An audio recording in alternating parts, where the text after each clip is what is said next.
So I'm a graphic design professor, associate professor in art, graphic design here at Texas Tech University. I'm also a working graphic designer, poster artist. A lot of people know me as a letterpress printer, and worked primarily mostly in the music industry as a designer for the last 20 years or so. I don't think it's an exaggeration to say that college radio changed my life. I mean, it literally changed my life and kind of altered the course of what I was doing, especially as an artist.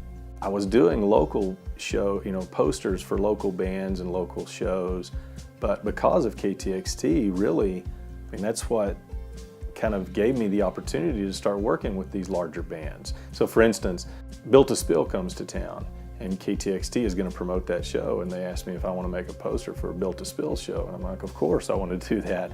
And then Built to Spill loves the poster, right? And then they go to the next city and they remember the guy in Lubbock that made this really cool poster, and then their management contacts me and they're like, hey, you're the guy in Lubbock that made that rad poster. Do you want to make a show for us in Spokane or wherever? And that's really kind of what, I didn't have a business model or a business plan. I mean, that's the sort of thing, the word of mouth that led to me doing shows for, the New York Dolls and Willie Nelson and people like that.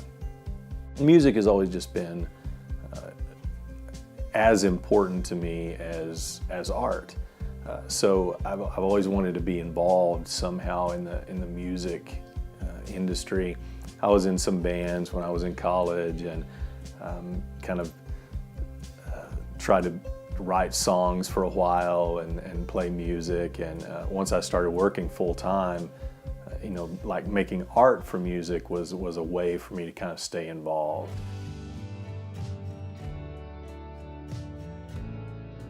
One thing is just sort of reconnecting with the past a little bit. I'm an old guy now, so it was kind of a throwback for me. I noticed when I printed the posters, a lot of people were saying, oh, it's cool that you used the old logo on it, and I didn't even think of it as the old logo. I just thought of it as a logo. But when I start thinking about, most of these posters, a lot of the better known posters I did for KTXT shows are 15 years ago or longer, so the opportunity to kind of, like, for me, the station in its current incarnation is kind of like the new station to me. So to get involved with it again and promote the idea that, okay, maybe some things have changed about the station, but that's good.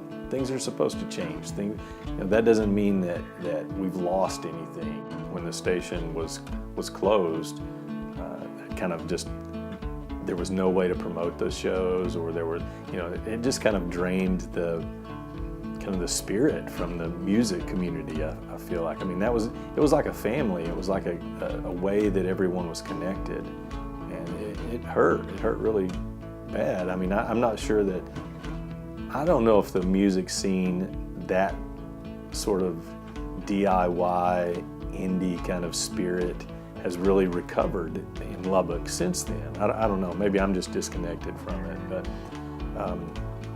so I think those two, kind of the end of those kind of shows, and people putting on a lot of house concerts and that sort of thing, or renting out a warehouse to do a punk rock show.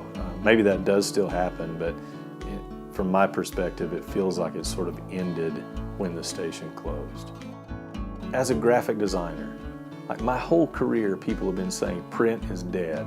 Print is dead. It's all going to be digital. Nobody's going to read magazines anymore. But music was the same way. It's all going digital format. That's true. It is. Of course it is. You can't stop progress. But man, vinyl has made an amazing comeback, and people are really into it, and they're keeping that alive. And so I think college radio is, in some regard, it's the same way. I mean, print's not going away. It's going to change. I don't think college radio is going away. I think it's changing.